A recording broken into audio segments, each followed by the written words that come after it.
Welcome to Golden Heart Stories. Here, we tell emotional, slow-burn stories about unexpected connections, quiet heartbreaks, and the moments that change lives forever. If you love stories that feel real, stories that stay with you long after the last word, make sure to subscribe, like this video, and turn on notifications so you never miss a new upload. And before we begin, tell us in the comments where you're watching from. Now let's step into tonight's story. Now to the story. The night smelled like rain and old coffee. The fluorescent hum of the diner lights flickered against the cracked window, casting Andrea Smith's reflection in broken fragments. She'd just finished her second shift, her apron still stained, her phone screen cracked from the week before. One ride home, she whispered to herself, thumbing open the app, watching the loading wheel spin like the world mocking her exhaustion. Outside, the Oklahoma wind pushed through the empty parking lot, carrying bits of gravel and loneliness. It was almost midnight in Ponca City, too late for comfort, too early for sleep. Andrea's body ached, but her mind was louder. Rent, bills, the way her mother's voice used to tell her she deserved more. All of it felt like a weight she could never set down. She slipped her phone into her jacket, hugging herself as she stepped outside. Streetlights buzzed, the diners, open 24 hours, sign blinking like a heartbeat that couldn't quite give up. A pair of headlights appeared down the road, not from a rideshare, but something sleeker, quieter. A black luxury sedan rolled to a stop beside her, its engine barely making a sound. Andrea froze. The window slid down, and a man's voice, deep, calm, controlled, cut through the night. "Are you Andrea Smith?" Her stomach tightened. "Who's asking?" The man inside wore the kind of suit that didn't belong anywhere near this diner. His eyes, gray and searching, didn't look at her the way men usually did. They looked through her, as if trying to remember something. He hesitated before answering. "I think you dropped this earlier." He held up a small, worn locket. Andrea's breath caught. She hadn't seen that locket since her father's funeral. I don't understand," she stammered, stepping closer. Confusion and fear tangled in her chest. Inside the car, the billionaire's expression barely shifted, but there was something human behind his calm. A tremor, a hesitation. He looked at her like she was the answer to a question he didn't know how to ask. Did I in the distance? Thunder rolled over the plains. Andrea took the locket, fingers trembling. "You shouldn't know my name," she whispered. He nodded once. "You're right. But I do." For the first time that night, she forgot to feel tired. Have you ever had a stranger look at you like they already knew your pain? What would you have done if it were you, standing in that parking lot? If you enjoy this story, don't forget to subscribe. Like the video to show your support, and tell us where you're watching from in the comment. Andrea stood still, the locket clutched in her hand, the night pressing close like it wanted to listen. The billionaire stepped out of the car, no security detail, no driver, just him and that quiet authority that said he wasn't used to being questioned. The rain had started, soft at first, then harder, washing light across his face. "Where did you find this?" Andrea asked, her voice trembling. That he looked down at the wet pavement. "On the road behind the diner. I was passing through." His tone faltered at that last part, the first crack in the composure of a man who probably hadn't faltered in years. Andrea's eyes narrowed. "Passing through Ponca City? In a car like that?" He gave a faint, humorless smile. Even billionaires get lost sometimes. The way he said it, half a confession, half a wound, made something in her chest shift. He wasn't trying to impress her. He wasn't flirting. He just sounded tired. She studied him, noticing the details she'd missed before. The loosened tie, the faint scar near his temple, the way he kept looking toward the mansion gates in the distance, where the old Marlin mansion loomed like a ghost. Andrea didn't believe in fate, but she believed in bad timing, and this moment felt like both. "I was just trying to get home," she muttered. Glancing at the dark sky, he nodded slowly. "Then let me take you." Andrea's first instinct was no. She'd learned not to trust kindness that came too easily. But the rain was heavier now, her phone battery dying, and something about his tone, low, steady, almost remorseful, made her hesitate. "Why would you do that?" she asked softly. He met her eyes, rain streaking his face. "Because I know what it's like to want to go home and have nowhere that feels like it anymore." The sentence landed like a punch she didn't see coming. Andrea exhaled, chest tightening. For one strange second, she saw not a billionaire, but a man standing in the same kind of loneliness she'd lived in for years. She nodded once. Okay, just a ride. He opened the passenger door, stepping aside like it was an apology. As she sat inside, the scent of leather and rain filled the silence between them. Neither spoke.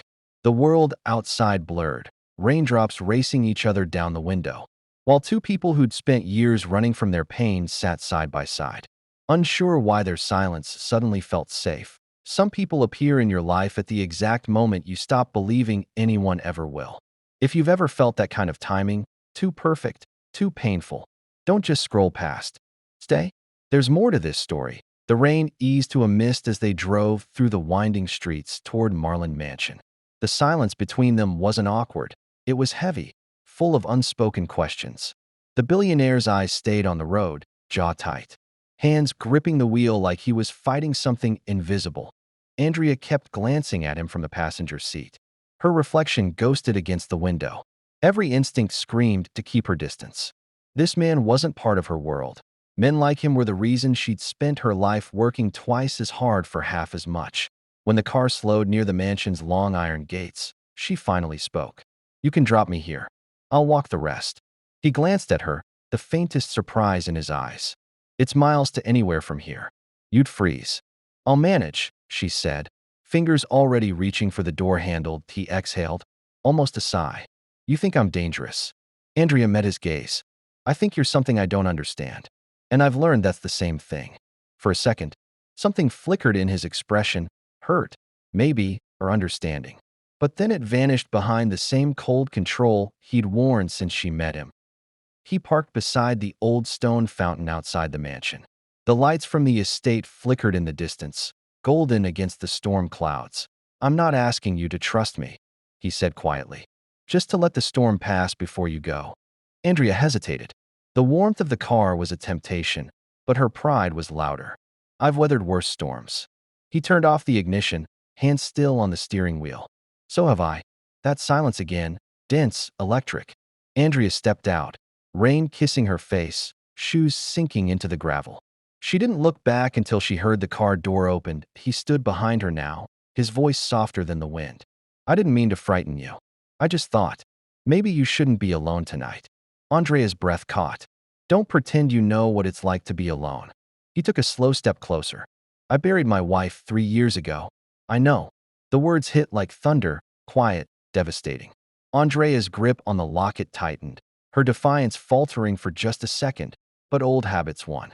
Good night, Mr. Passing Through, she whispered, turning toward the mansion gates. Behind her, he didn't call out, didn't stop her, just watched as the rain swallowed her silhouette, wondering why it felt like losing something he hadn't even found yet. Morning.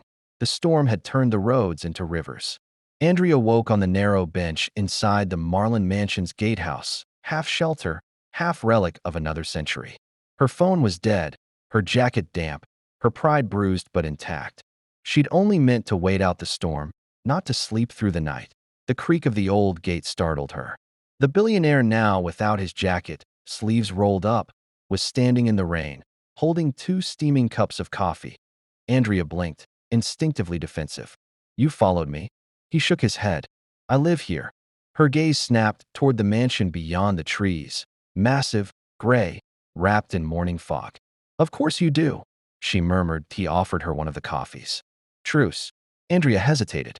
It wasn't the offer that scared her. It was how sincere he looked making it. She took the cup, the heat seeping into her frozen hands. Thank you, she muttered, sitting up straighter. I didn't mean to scare you last night, he said quietly. I should have just left the locket at the diner. Andrea studied him, her eyes softening despite herself. You don't seem like a man who does much of what he should. He almost smiled. You'd be surprised. For a long time, they just sat there, 2 strangers united by bad timing and soaked clothes. The storm softened into drizzle, the light filtering through broken clouds. Why live in a place like this? Andrea finally asked. Looks like a museum for ghosts. His eyes wandered toward the mansion. Maybe that's why.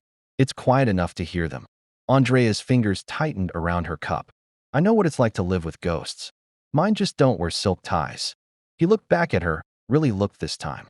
The humor in her voice couldn't hide the weariness in her eyes. And something about her, this woman who should have been fragile but wasn't, made him feel the first pulse of life he'd felt in years. You said you were just. You said you were just getting home, he said. But you hesitated. Why?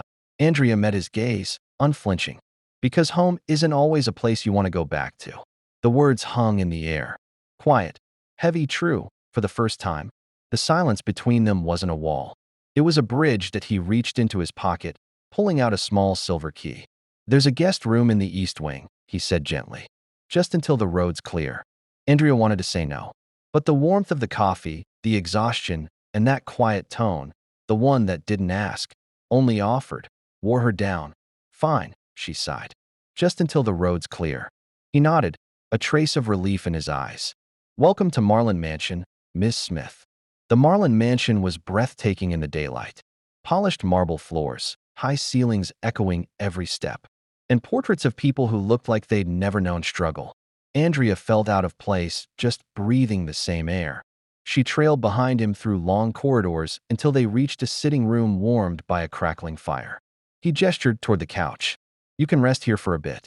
I'll have something brought in for breakfast. Andrea crossed her arms. You don't have to play host. I'll be gone by noon. He didn't argue, just gave her a look that felt oddly patient. Then he turned, his gaze landing on a small photograph on the mantel, a woman holding a little girl with golden curls. His face changed. Andrea followed his eyes. Your wife. He nodded slowly. Emily. And that's Wendy. His voice softened on the name. She's 7 now. Lives with her aunt most days. Andrea's throat tightened. She's beautiful.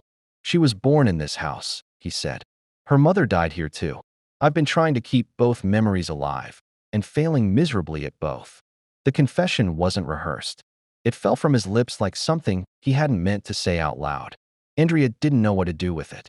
She'd spent years holding her own grief so tightly, she forgot what it felt like to hear someone else's. He sat beside the fire, staring into the flames. Emily was the heart of this place. When she died, I buried the warmth with her. The staff left. Friends disappeared. I thought money could fill the silence. He shook his head. It doesn't even echo right anymore. Andrea's chest ached. You think money can fix a broken heart? He looked at her, weary eyes catching the firelight. No, I just thought it could keep me too busy to notice. Andrea turned away, gripping the locket around her neck. She could feel her pulse in her fingers. My father used to say something like that. He thought work could make him forget my mom leaving. Did it? She shook her head. No, it just made him tired. And me invisible. They sat in silence. The fire popping softly between them, 2 stories of loss. Told without pity, the rain outside began again, tapping against the tall windows like an old memory refusing to fade to be why the second day. The storm had calmed, but neither of them seemed in a hurry to leave. The house had grown softer somehow, less museum, more shelter. Andrea found herself in the kitchen that morning, sleeves rolled up, hair tied back, cooking pancakes with whatever she could find. She hummed under her breath, the smell of butter and maple syrup filling the air. When the billionaire walked in, he stopped in the doorway, almost startled. You cook? Andrea looked over her shoulder, a hint of a smile playing on her lips. Someone had to. Your fridge looks like it's been fasting. He chuckled quietly, leaning against the counter. No one's used this kitchen in years. Then it's about time, she said, flipping another pancake. You can't live on silence and whiskey forever. He didn't answer at first. He just watched her move, confident, grounded, like she belonged to the rhythm of life he'd forgotten existed. When she set a plate in front of him, he hesitated before taking the first bite. This, he said softly, tastes like something real. Andrea sat across from him, wrapping her hands around a mug of coffee. Real's overrated. It's usually messy. Maybe that's what makes it worth it. Their eyes met, longer this time, warmer. No pretense. No walls. Just 2 people who'd spent too long pretending they didn't need anyone. Wendy's laughter suddenly echoed down the hallway, and Andrea turned, startled. The little girl peeked in shyly, clutching a stuffed bear. Daddy, who's that? His tone softened instantly. Wendy, this is Miss Smith. She helped me find something important. Andrea knelt, smiling gently. Hi, sweetheart. You like pancakes? Wendy nodded enthusiastically. The fluffy kind. Andrea chuckled. Well, Lucky for you. I made extras. As the three of them sat together, pancakes, laughter, sunlight cutting through the rain-streaked windows, it felt like a memory being rewritten. A house once built on grief was beginning to sound like home again. Later, when Wendy wandered off to play, Andrea leaned back in her chair. "You're a good father," she said quietly. He looked down, voice low. "Some days, I'm not sure I am." "Trust me," Andrea said, her tone gentle but firm. "Good fathers doubt themselves. It's the ones who don't that scare me." Something in his expression shifted, like a weight lifted just enough to let hope breathe. Some stories don't break you all at once. They wear you down, piece by piece, until someone else finally sees what's left of you. If you've ever been seen that way, even once, stay with this story. It remembers you. The sky over Ponca City turned gray again by late afternoon, the kind of sky that warned of trouble. Andrea was in the garden, trimming roses that hadn't been touched in years. The mansion, once so intimidating, now felt almost kind, until Sarah Davidson's police cruiser pulled up the long driveway. The sound of tires on gravel made Andrea look up. She wiped her hands on her jeans as Sarah stepped out, uniform crisp, expression unreadable. "Ms. Smith?" the police chief asked. "Can we talk?" Andrea's heart stumbled.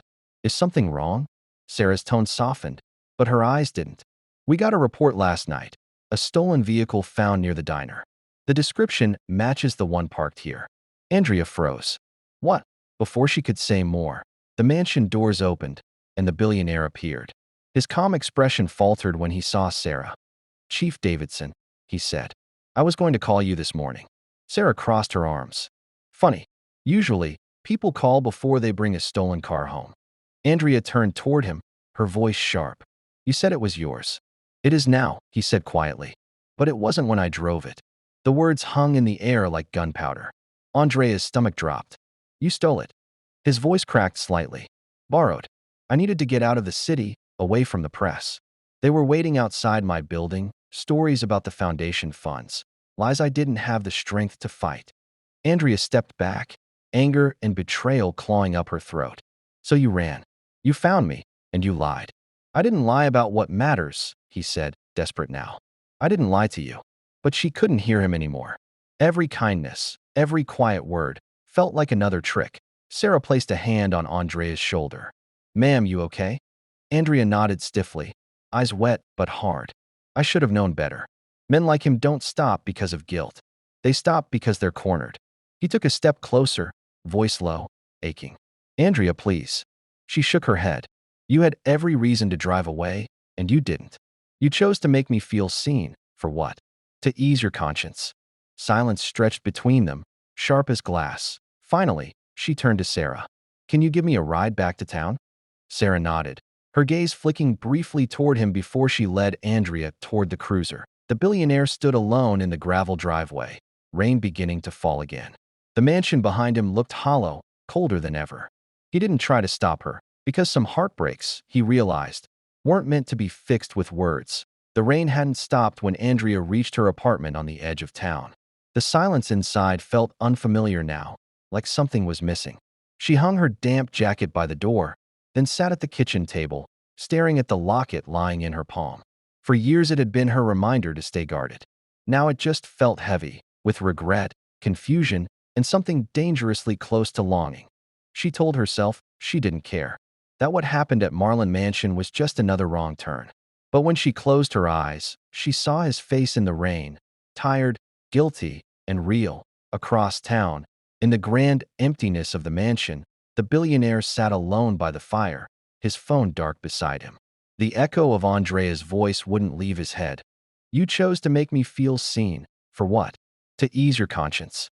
He'd spent his entire life fixing problems with money, with plans, with control. But this wasn't something he could buy back. For the first time, the silence in Marlin Mansion wasn't peaceful. It was punishment. Wendy padded into the room in her pajamas, clutching her bear. "Daddy, are you sad again?" He forced a smile. "Just thinking, sweetheart." She climbed onto his lap, resting her head against his chest. "Miss Smith made you smile." "I liked her." His throat tightened. "Yeah," he whispered. "Me too." Later that night, when Wendy was asleep, he stood by the window, watching the storm roll over the plains. Pride had cost him too much already. His marriage, his peace, and now maybe the first person who'd looked at him and seen something more than his name. He grabbed his keys, heart pounding.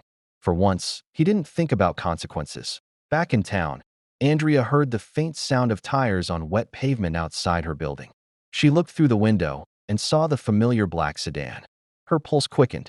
LOL. When she opened the door, he was standing in the hallway. No suit this time. No armor. Just a man soaked from the rain. Asterisk, I shouldn't be here, he said. But I had to see you. Asterisk. Andrea folded her arms, torn between anger and the ache that had been sitting in her chest since she left. What could you possibly say that would make any of it right? Asterisk. He stepped closer, voice breaking. Nothing. I can't make it right.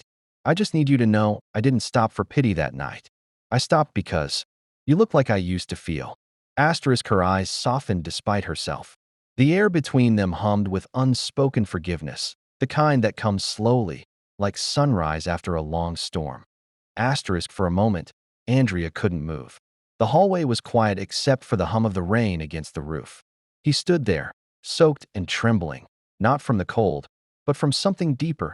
Asterisk. I don't want your apology, she said finally, voice barely a whisper.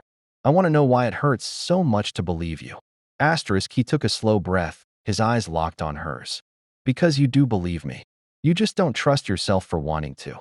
Asterisk. The words hit something raw inside her. She looked away, tears burning the corners of her eyes. You lied, she said softly. And you made me feel safe while you did it. Asterisk. He nodded, no excuses left. I did. Because I was ashamed of what I'd become. I didn't want you to see me as another man who takes what he wants and leaves the wreckage behind. Asterisk. Andrea's hand trembled as she brushed away a tear. And now, asterisk. Now, he said, stepping closer. I just want a chance to make things right. Not because I owe it, but because you changed what right means to me. Asterisk. Silence. Then a single laugh slipped from her, half disbelief, half surrender. You know how crazy this is? Asterisk. He smiled faintly. Yeah, but maybe that's what makes it real. Asterisk. Andrea exhaled, eyes meeting his again. The same man who'd once seemed untouchable now stood before her stripped of everything but truth. And somehow, that was enough. Asterisk. She stepped closer, closing the distance between them. If I let you in again, she whispered, you don't get to disappear when it's hard. Asterisk. I won't, he said. Not this time. Asterisk. For a long heartbeat, they just stood there, two broken people who'd finally stopped running. Then she leaned in, resting her forehead against his chest. The smell of rain and coffee and quiet relief filled the space between them. Asterisk. Outside, dawn began to break over Ponca City. The storm had finally passed. Asterisk. A week later, the Marlin mansion was no longer silent. Wendy's laughter carried through the hallways again. Andrea stood by the kitchen window, sunlight catching her hair as she poured coffee. He walked in behind her, slipping his arms around her waist, resting his chin on her shoulder. Asterisk. Still feels like a dream, he murmured.